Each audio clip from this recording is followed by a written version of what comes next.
اب جو ہے ہم انشاءاللہ دیکھ لیتے ہیں جی کہ what are some of the fruits of توکل. توکل کے فائدے کیا ہیں تو کوئکلی ڈسکس کرتے ہیں جی. سب سے پہلا فائدہ تو ہے اللہ کی محبت. جو انسان اللہ پہ جتنا توکل کرے گا اللہ سبحانہ تعالیٰ اس کو اپنی محبت سے مزید نوازے گا اور اللہ سبحانہ تعالیٰ سے اس شخص کو مزید محبت ہوتی رہے گی. جیسے کہ اللہ نے خود کہا فَإِذَا عَزَمْتَ فَتَوَكَّلْ عَلَى اللَّهِ إِنَّ اللَّهَ يُحِبُّ الْمُتَوَكِّلِينَ. سورہ آل عمران آیت نمبر 159 کہ بے شک اللہ محبت کرتا ہے توکل کرنے والوں سے. تو اللہ کی محبت آپ کو مل جائے گی. اور کیا چاہیے؟ جن سے اللہ محبت کرتا ہے پھر آپ کو پتہ ہے کہ ان کے کیا درجات ہیں. تو اللہ کی محبت. Number 2 a great and abundant reward. اس کی دلیل سورہ شورا آیت نمبر 36 چیپٹر 42 ورس نمبر 36 وما عند اللہ خیر وابقا للذین آمنوا علی ربہم یتوکلون but that which is with اللہ یعنی paradise is better and more lasting for those who believe and put their trust in their lord. دیکھیں جب تک آپ کو یہ یقین نہیں ہوگا نا کہ یہ دنیا عارضی ہے، فانی ہے اور یہ دنیا اصل میں فیک ہے. وما الحیات الدنیا الا متاع الغرور. بے شک دنیا کی زندگی ایک دھوکہ ہے. اصل زندگی ہے آخرت کی، اصل زندگی ہے جنت کی. تب تک جو ہے نا وہ شاید توکل آپ کا برقرار نہ رہے. تو اس پہ بھی ورکنگ کرنا بہت ضروری ہے. اور یہ آیات اسی لیے ہیں کہ توکل کرنے والوں کے لیے ریسٹ ایشورڈ بہت عظیم اور بہت کثیر اللہ تعالیٰ نے ریوارڈ رکھا ہوا ہے ہمیشہ ہمیشہ کی زندگی. نمبر 3 توکل کا فائدہ اللہ will take care of all your affairs. سبحان اللہ. سورہ طلاق وَمَن يَتَوَكَّلْ عَلَى اللَّهِ فَهُوَ حَسْبُهُ and whosoever puts his trust in Allah then Allah will suffice him. اللہ تعالیٰ جو ہے وہ اس کو کافی ہو جائے گا. بلکہ اسی آیت میں آیت نمبر 3 میں اللہ سبحانہ تعالیٰ نے آگے یہ بھی فرمایا کہ قد جعل اللہ لکل شیء قدرا. اور بے شک اللہ تعالیٰ نے آلریڈی ہر چیز کا اللہ has already set for everything a decreed extent. جب ہر چیز اللہ سبحانہ تعالیٰ نے ڈکری کی ہوئی ہے اور اللہ نے اپنی پرفیکٹ کیلکولیشن کے مطابق چیزوں کو میجر کر کے اللہ دے رہا ہے تو پھر اس کا مطلب ہے کہ اس ذات پہ کمپلیٹ توکل ہونا چاہیے. سبحان اللہ. اسی طرح یہ سورہ زمر کی آیت نمبر 38 ہے کل حسبی اللہ علیہ یتوکل المتوکلون. Say sufficient for me is Allah in him who those who trust that is the believers must put their trust. Amazing ماشاء اللہ. تو ثابت ہوا کہ توکل کا فروٹ کیا ہے کہ جس انسان نے اللہ پہ توکل کیا بس پھر اللہ سنبھال لے، پھر ٹینشن نہیں. جیسے کہ ابن عباس رضی اللہ عنہ کی بڑی پاورفل حدیث ملتی ہے نا، ترمذی کی روایت ہے کہ انہوں نے خود بیان کیا میں اللہ کے نبی صلی اللہ علیہ وسلم کے ساتھ جو ہے وہ ایک ہارس یا کیمل پہ رائڈ کر رہا تھا اور انہوں نے مجھے باقاعدہ سمجھایا کہ یا غلام young man I will teach you some words اتق اللہ. اللہ سے ڈر جا، اللہ تیرے تمام امور کی حفاظت کرے گا، اللہ تیرے تمام امور اپنے ہاتھ میں لے لے گا. اور دیکھو بی مائنڈفل آف ہم اینڈ یو شیل فائنڈ ہم ایٹ یور سائڈ. اور اگر تم مانگو تو صرف اللہ سے مانگو، اگر تم ہیلپ چاہیے تو اللہ سے مانگو.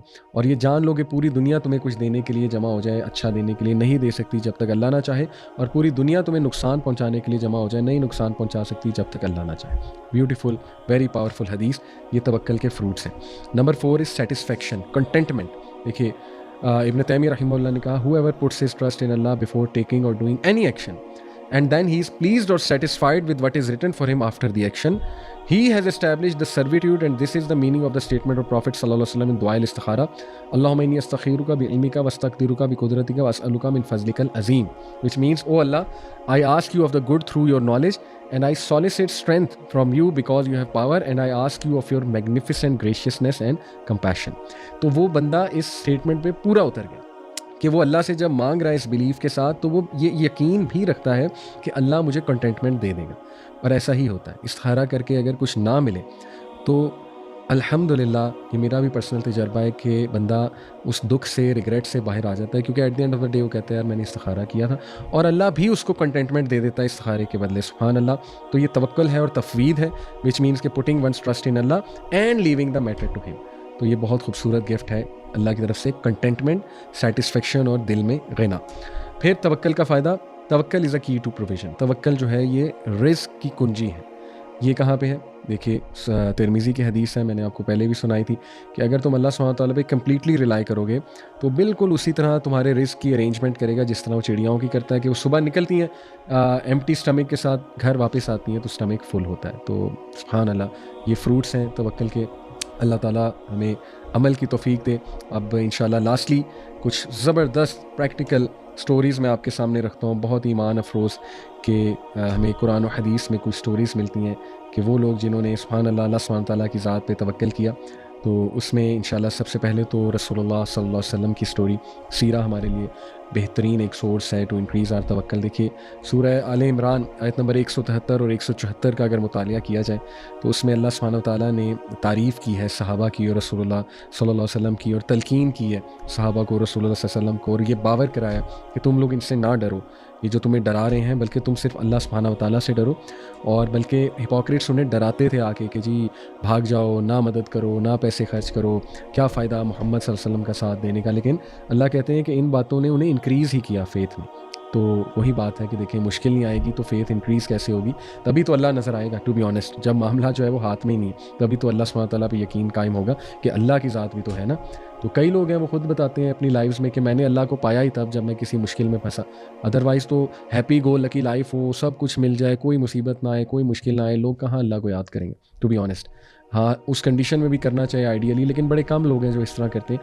تو اللہ تو ملتا ہی تب ہے، اللہ تو دکھتا ہی تب ہے جب انسان کے ہاتھ سے چیز نکل جائے، پھر اللہ کا احساس ہوتا ہے کہ اللہ کتنی بڑی پاور ہے. ٹھیک ہے جی. تو اس لیے پھر اللہ نے باقاعدہ صحابہ کو یہ حکم دیا ہے کہ اور اس کا رزلٹ اللہ نے بتایا کہ so they returned with grace and bounty from اللہ. یہ تعریف کی اللہ نے کہ اس جملے کے بدولت کہ نہیں بس حسبنا اللہ و نعم الوکیل، یہ آیت نمبر 173 ہے، ہم اللہ پہ ٹرسٹ کرتے ہیں، اس کے بدولت اللہ نے کیا انہیں دیا؟ اپنی نعمت اور فضل. نعمت اور فضل میں اسلام بھی ہے، توکل بھی ہے، سویٹنس آف فیتھ بھی ہے، ایمان کی لذت، اور اس میں مال غنیمت بھی ہے. سبحان اللہ، دنیاوی فائدے بھی ہیں. تو یہ فروٹس ہیں سبحان اللہ توکل کے.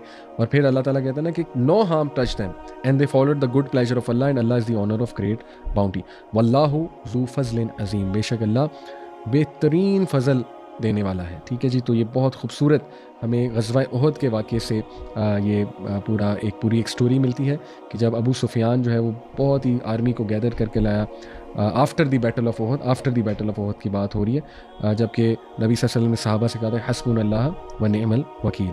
اس کے بعد جو ہے وہ ابراہیم علیہ السلام کا سبحان اللہ واقعہ کہ ابن عباس رضی اللہ عنہ کہتے ہیں نا، صحیح بخاری کی روایت ہے کہ one of the last things جو ابراہیم علیہ السلام نے کہی before he was being thrown into fire, that was حسبی اللہ و نعم الوکیل، کہ میرے لیے اللہ کافی ہے اور وہ بہترین ڈسپوزر آف افیئر ہے. اسی طرح حضرت حاجرہ رضی اللہ عنہ ان کی پوری سٹوری جو ہے وہ مینشنڈ ہے، یہ ہمارے پاس جو ہے وہ روایت آتی ہے جی صحیح بخاری کی روایت ہے.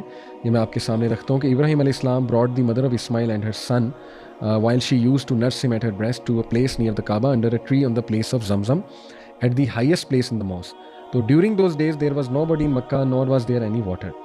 So he made them sit over there and placed near them a leather bag containing some dates and a small water skin, obtaining some water and set out homeward. ابراہیم اسلام نے ان کو کچھ نہیں دیا سوائے چند ایک کھجوروں کے اور ایک لیدر بیگ جس میں کچھ پانی تھا.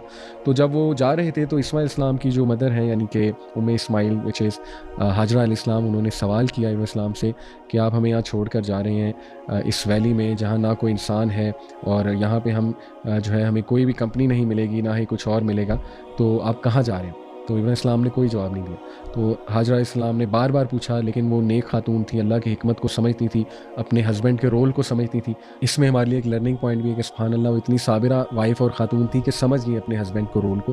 تو انہوں نے پھر یہ پوچھا کہ اچھا یہ بتائیے کیا یہ اللہ کا حکم ہے؟ تو اس پہ ابراہیم السلام نے کہا نعم، yes, and that's it. Then she said okay then he will not neglect us. خلاص اگر اللہ کا حکم ہے تو سبحان اللہ میں راضی ہوں، اور پھر اللہ ہمیں نگلیکٹ نہیں کرے گا. اللہ اکبر.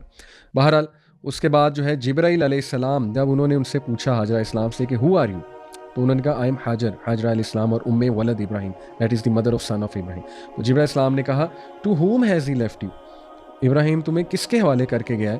تو انہوں نے کہا ٹو اللہ، دیٹس اٹ، اللہ کے حوالے کر کے گیا ہے. تو جبرائیل علیہ السلام نے کہا he has left you to the one whose sufficiency. اللہ اکبر. یہ گواہی جبرائیل السلام نے دی. اس لیے بہت خوبصورت سٹوری ہے کہ جو بندہ اللہ پہ ریلائی کر گیا بس دیٹس اٹ، اللہ تعالیٰ اس کو کافی ہو جائے گا. تو یہ پریکٹس کرنا چاہیے کہ نہیں میں اللہ پہ ریلائی کرتا ہوں، میں اللہ پہ اللہ بہتر کر دے گا، اللہ پہنچا دے گا، اللہ تعالیٰ جو ہے نا وہ مجھے کافی ہو جائے گا، اس طرح کے سینٹینسز. تو یہ ماشاءاللہ ہمیں واقعہ ملتا ہے ابراہیم علیہ السلام کی زندگی سے حاجرہ علیہ السلام کا.